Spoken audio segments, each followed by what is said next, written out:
কলডিলৰ ৰেচিপি এনেকৈ আপোনালোকে কেতিয়াও বনাই খোৱা নাই বুলি ক'লে আপোনালোকে হয়তো বিলিভ নকৰিব আৰু যদি ভিডিঅ'টো চাই তেতিয়া ভাবিব সঁচাকৈ বনোৱা নাই বুলি। আচলতে এইটো মই নিজেও প্ৰথম বনাই খাইছোঁ, ইমান যে সোৱাদ লাগিছিল, এটা স্মোকি ফ্লেভাৰ আহে, চালে এবাৰ কিন্তু বনাবলৈ মন যাবই। হাই এভৰিৱান, আজি বনাওঁ আহক কলডিলৰ সাংঘাতিক টেষ্টি এটা ৰেচিপি।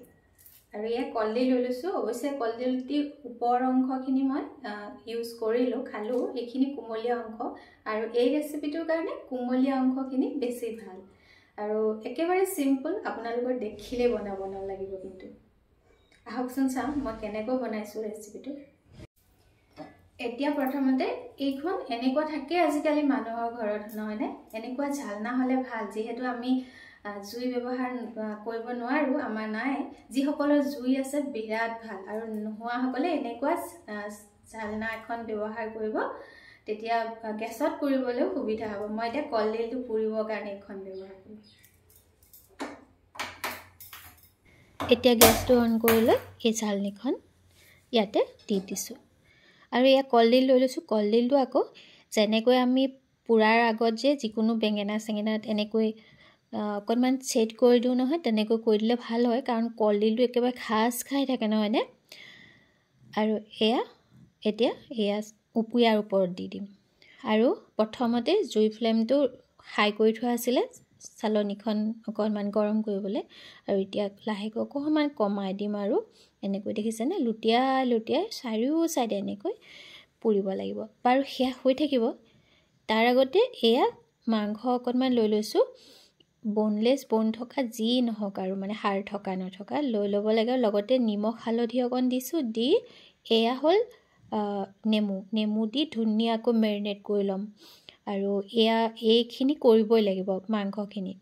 কলডিলৰ সৈতে মাংস মই নিজেও এই চেনেলটোত দিছোঁ, বেলেগকৈ ৰান্ধিছোঁ, কিন্তু এনেকৈ ৰান্ধা নাই, আপোনালোকে এবাৰ চেষ্টা কৰিব। আৰু কি দিলোঁ জানেনে? অকণমান চিকেন মছলা দি আৰু সানি দিছোঁ এনেকৈ, আৰু অকণমান সময় এনেও থাকিব, বাকীখিনি যোগাৰ কৰোঁ মানে। আৰু কলডিলটো দেখুৱাই দিলোঁ অৱস্থাটো, ভয় খাব নালাগে, এৰুৱাবলৈ খুবেই ভাল। ওপৰৰ তৰফটো এৰুৱাই দিলেই হ'ল, একো কথা নাই। অকণমান নষ্ট হয় আৰু তেনেকুৱা একো কথা নাই যে সেইকণ গ'লে। আৰু অকণমান ঠাণ্ডা হ'বলৈ দিছোঁ, নহ'লেতো চুব নোৱাৰিম। সেই সময়তে কলডিলটোতো পূৰা হৈ গ'ল। এতিয়া সেই মেৰিনেট কৰি থোৱা মাংসখিনিও 10-15 মিনিট হৈ গ'ল। এতিয়া ইয়াতে ষ্টিকত এনেকৈ ধুনীয়াকৈ সালি লৈছোঁ।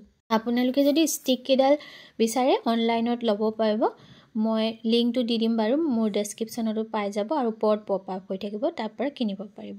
খুব ভাল ছেটৰ সৈতে আহে বাৰ্বিকিউ। আৰু এয়া ধুনীয়াকৈ সালি ল'লোঁ 4 পিচ মানকৈ, যিহেতু গেছত দিম সেইকাৰণে জেগাটো কম, জুই শালত হ'লে যে আৰু কথাই নাই দেই। আৰু ইয়াত দি দিলোঁ, অকণমান জুই ফ্লেমটো কমাই দিছোঁ, নহ'লে একেবাৰে লগতে পুৰি আহিব। জুইত যে পুৰিবলৈ ইমান ভাল এনেকৈ। আৰু এইটো কিয় পুৰিছোঁ সেইটো চাই থাকিলেহে ভিডিঅ'টোত গম পাব দেই। অৱশ্যে মই এইখিনিতে কওঁ, মই পিছে কলডিলত পিটিকা বনোৱা নাই আকৌ, আপোনালোকে ভুল নুবুজিব, কাৰণ ভিডিঅ'টো চাবচোন শেষলৈকে। আৰু এয়া আদা লৈ ল'লোঁ, অকণমান ৰুকি লৈছোঁ, মই পিচি লোৱা নাই, আৰু লগতে নহৰু দেই।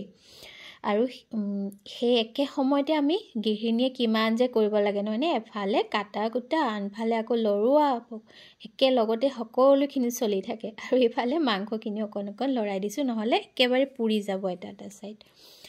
আদা নহৰুকণ এনেকৈ ৰুকি ল'লোঁ। তাৰপিছতে এয়া চাওক, মাংসখিনিও প্ৰায়ে সিজি গৈছে, বহুত বেছি মানে ক'লাকৈ পুৰিব নালাগে। আৰু অকণমান মাংসখিনি সমানে কলডিলৰ ওপৰৰ এইখিনি ছাই অংশখিনি আঁতৰাই লওঁ। পিছে এইখিনি নুধুব আকৌ দেই, পুৰা বস্তু যদি আকৌ এবাৰ ধুই দিয়ে সেই যিটো স্মোকি ফ্লেভাৰটো নাথাকে। আৰু যিমানখিনি পাৰি এনেকৈ ওপৰৰ তৰফটো এৰুৱাই দিলেই হৈ গ'ল। আৰু আপোনালোকে যদি অলপ টান অংশখিনি লৈ এনেও এৰুৱাই দিবলৈও কুণ্ঠাবোধ নহ'বই, দেখিছেনে? আৰু এৰুৱাবলৈ কিমান ভাল দেখিছেনে? অকণমানো বিশেষ চাই নাই। আৰু এয়া ছাইডটো কাটি দিলোঁ, দি মাজতে ফালি দিম। এতিয়া ইমান যে এতিয়াও গৰম হৈ আছে নহয় ভিতৰৰ অংশখিনি, দেখিছেনে? সেই মাজৰ যিডোখৰ ডিলাৰ নিচিনা অংশ যে, সেইখিনি আকৌ কাটি পেলাম, নহ'লে খাবলৈ বেয়া হ'ব। বাৰু এইখিনিতে আপোনালোকক এটা ৰিকুৱেষ্ট কৰোঁ, সদায়ে বাৰু আপোনালোকে সেয়া কৰি মোৰ ভিডিঅ' চাই লাইক আৰু কমেণ্ট এটা পালে মই খুব অনুপ্ৰাণিত হওঁ, আৰু আপোনালোকৰ সৈতে মোৰ এই অভিজ্ঞতাবোৰ শ্বেয়াৰ কৰি মোৰ খুব ভাল লাগে। তেতিয়া নিশ্চয় আজিও পাম। আৰু মতামত জনাবচোন আপোনালোকৰ খাইনে এনেকৈ। আৰু ডিলা কাটি লোৱাৰ পিছত এনেকৈ চুৰিখনেৰে ধুনীয়াকৈ যিমান পাৰে আৰু মিহিকৈ আপোনালোকৰ চইচ মিহিকৈ ল'লে হ'ল। বহুতে আকৌ এইখিনি মিক্সিত পিচি লয়, মই পিছে ভাল নাপাওঁ তেনেকৈ, বেছিয়ে মিহি হৈ যায়। আৰু এতিয়া এইখিনি কলডিলখিনি মিহিকৈ এনেকৈ কৰি লোৱাৰ পিছৰ ষ্টেপটো জানো আহক। এয়া দেখিছেনে, এইখিনি হৈ গ'ল। এইখিনি এটা বাউলত মাংসখিনি কাঢ়ি লৈছোঁ। এই মাংসখিনি মই কেনেকৈ ইউজ কৰিম আপোনালোকে ভিডিঅ'টো চাই থাকিলেহে গম পাব দেই। আৰু এতিয়া সেয়া হোৱাৰ পিছতে বিলাহী দুটাও মই সেয়া পুৰি ল'ম। আপোনালোকক মই ভিডিঅ'টোৰ মাজত জনাম যে বিলাহী কিয় পুৰিছোঁ আৰু মাংস কিয় পুৰি লৈছোঁ, তাৰ অৰ্থ এটা আছে। মাংসখিনি অকণমান ফহিয়াই দিছোঁ, বহুত মানে ডাঙৰকৈ ৰখা দৰকাৰ নাই। আৰু এবাৰ মনত পেলাই দিছোঁ, পিটিকা পিছে মই বনোৱা নাই দেই। আৰু এয়া হৈ গ'ল বিলাহী। আৰু এইফালে মই আকৌ ভাততে আলুও দি থৈ দিছিলোঁ। আলু যিসকলে নাখায় নিদিলেও হ'ব, কিন্তু দিলে ভাল লাগে আৰু।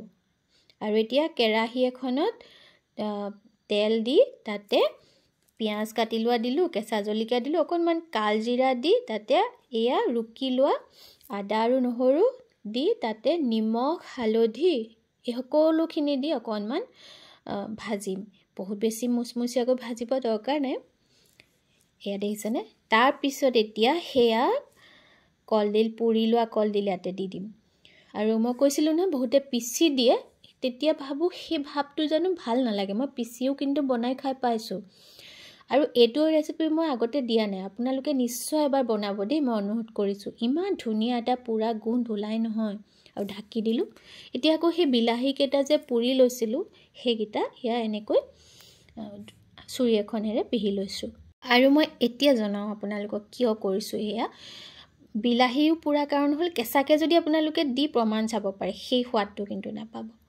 পুৰি ল'লেহে ভাল হয়। কেঁচাকৈ পিহিও দিব পাৰে কিন্তু ভাল নহ'ব। আৰু আলু দি দিলোঁ বইল কৰি লোৱা। আলু দিয়াৰ পিছত অকণমান সময় লৰালোঁ। তাৰপিছতে এতিয়া সেয়া বিলাহীখিনি দি দিম। বিলাহীৰ পৰাও এটা স্মকি ফ্লেভাৰ মানে পুৰা গোন্ধ এটা ওলায়। আমি যে কেতিয়াবা ৰেষ্টুৰেণ্টত কওঁ যে জুইত বনোৱাৰ আগতে লাগিছে, আচলতে তেনেকুৱা নহয়। তেওঁলোকে কয়লা জ্বলাই খাদ্যত ঢাকি ৰাখি দিয়ে, তেতিয়া সেই গোন্ধটো ওলায়। মই পিছে ইয়াত তেনেকুৱা কৰা নাই, ডাইৰেক্ট পুৰাই দিছোঁ। আৰু এবাৰ ঢাকনি খুলি আকৌ এবাৰ লৰালোঁ বিলাহীৰ সৈতে। বহুত বেছি ভাজি থকাৰ দৰকাৰ নাই, সকলো বস্তু প্ৰায় সিজি আছে। আৰু এতিয়া ইয়াতে পানী অলপ নিদিলে সেই যিখিনি মছলা কেতিয়াও নোসোমায় পাচলিত, যিকোনো আঞ্জাত, নহয়নে। সেয়া পানী বহুত দিয়াৰ দৰকাৰ নাই, অলপ দি এনেকৈ ধুনীয়াকৈ সেই মাংসখিনি যিখিনি ৰোষ্ট কৰি লোৱা মানে শলাত সেইখিনি দি দিলোঁ। সেইখিনি আকৌ কিয় পুৰি লৈছিলোঁ, যদিহে মই ইয়াত জোলত দিবলৈ হয় আপোনালোকৰ প্ৰশ্ন হ'ব, তেতিয়া সেই মাংসৰ সোৱাদটো একদম পুৰা ধুনীয়া গোন্ধ এটা ওলাব আঞ্জাখনত। আৰু লগতে দি দিছিলোঁ অকণমান গৰম মছলা। তাৰপিছত ঢাকি আকৌ এবাৰ এতিয়া শেষত কি দিছোঁ জানেনে, পদিনা পাত। সেয়া যে দি দিলে কি যে সোৱাদ হয়, আপোনালোকে ট্ৰাই কৰি চাব। ধনিয়াতকৈও ভাল লাগে। যাৰ ঘৰত আছে ব্যৱহাৰ কৰিবচোন। আৰু এবাৰ ঢাকি পদিনাৰ গোন্ধটো গোটেইখিনি মানে চব্জিত সোমাবলৈ দিলোঁ। আৰু হৈ গৈছে আৰু অলমষ্ট। এতিয়া এইখিনি এটা বাউলত কাঢ়ি ল'লোঁ আৰু একদম গৰম গৰম ভাতৰ সৈতে খোৱাৰহে কথা। আৰু মই ভাবোঁ আপোনালোকে নিশ্চয় ভাল পাব, ময়ো ভাল পালোঁ। ভাল লাগিলে শ্বেয়াৰ কৰিবলৈ নাপাহৰিব আৰু এটা লাইক কমেণ্ট নিশ্চয় কৰিব দেই।